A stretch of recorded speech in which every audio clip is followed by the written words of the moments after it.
ஓர் அழகான காட்டில் சுந்தர் என்ற சுறுசுறுப்பான அணில் ஒன்று இருந்தது. சுந்தர் தன் பாட்டியின் அனந்தல் ஆடேல் என்ற அறிவுரையை எப்போதும் நினைவில் வைத்திருக்கும். அதாவது, அதிகமாக தூங்கி சோம்பேறியாக இருக்காதே, சுறுசுறுப்பாக இரு என்பது அதன் பொருள். சுந்தர் தினமும் சூரியன் உதிப்பதற்கு முன்பே எழுந்துவிடும்.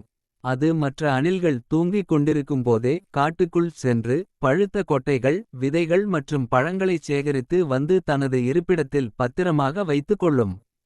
அதே காட்டில் பாலு என்ற இன்னொரு சோம்பேறி அணிலும் இருந்தது. பாலு எப்போதும் இன்னும் கொஞ்சம் நேரம் தூங்கலாம் என்று போர்வைக்குள் பதுங்கிக் கொள்ளும். மற்றவர்கள் வேலை செய்யும்போதும் எனக்கு மத்தியானம் சாப்பாட்டுக்கு பிறகுதான் வேலை செய்ய எனர்ஜி வரும் என்று சொல்லிவிட்டு நிழலில் படுத்துக் கொள்ளும். அவன் அனந்தல் ஆடேல் என்பதன் மதிப்பை உணரவில்லை. இப்படியே நாட்கள் சென்றன. கோடைக்காலம் முடிந்து குளிர்காலம் வரத் தொடங்கியது. குளிர்காலத்தில் உணவு கிடைப்பது மிகவும் கஷ்டம். சுந்தர் தன் இருப்பிடத்தில் 3 மாதங்களுக்கு தேவையான உணவை சேமித்து வைத்து நிம்மதியாக இருந்தது.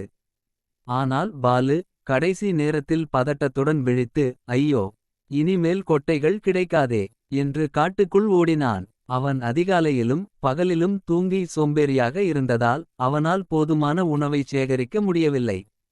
அவனது இருப்பிடம் காலியாக இருந்தது. முதல் நாள் கடுமையான பனிப்பொழிவு தொடங்கியது. சுந்தர் தன் கதவை மூடிக்கொண்டு சூடான தன் இருப்பிடத்தில் சேமித்து வைத்த கொட்டைகளை சாப்பிட்டுக் கொண்டிருந்தது. சோம்பேறியான பாலுவால் பனியை கடந்து உணவு தேட முடியவில்லை. குளிரால் நடுங்கியபடி சுந்தரின் வீட்டுக்கு வந்தான். சுந்தர், நீ மட்டும் எப்படி இவ்வளவு உணவு சேகரித்தாய்? எனக்கு மிகவும் பசிக்கிறது. நான் தவறு செய்துவிட்டேன் என்று கெஞ்சினான். சுந்தர் கதவை திறந்து பாலுவை உள்ளே அழைத்தது. பாலு, நான் உன்னிடம் பலமுறை சொன்னேன், அனந்தல் ஆடேல் சோம்பேறியாக இருக்காதே. இளம் வயதில் மற்றும் வேலை செய்ய வேண்டிய நேரத்தில் தூங்கி சோம்பேறியாக இருந்தால் ஆபத்தான காலங்களில் நாம் கஷ்டப்பட வேண்டியிருக்கும். நீ உன் பொன்னான நேரத்தை தூங்கி வீணடித்தாய். சுந்தர் பாலுவுக்கு சிறிது உணவை கொடுத்து, இப்போதும் நேரமிருக்கிறது. இனிமேலாவது சுறுசுறுப்பாகவும் விழிப்புடனும் இரு என்று அறிவுரை கூறியது. அந்த நாள் முதல் பாலு தன் சோம்பேறித்தனத்தை விட்டுவிட்டு குளிர்காலம் முடிந்ததும் அதிகாலை எழுந்து சுறுசுறுப்பாக வேலை செய்ய ஆரம்பித்தான். நீதி என்னவென்றால், தேவையான நேரத்தில் சோம்பேறியாகவோ அல்லது அதிகமாக தூங்கியோ நேரத்தை வீணடிக்க கூடாது.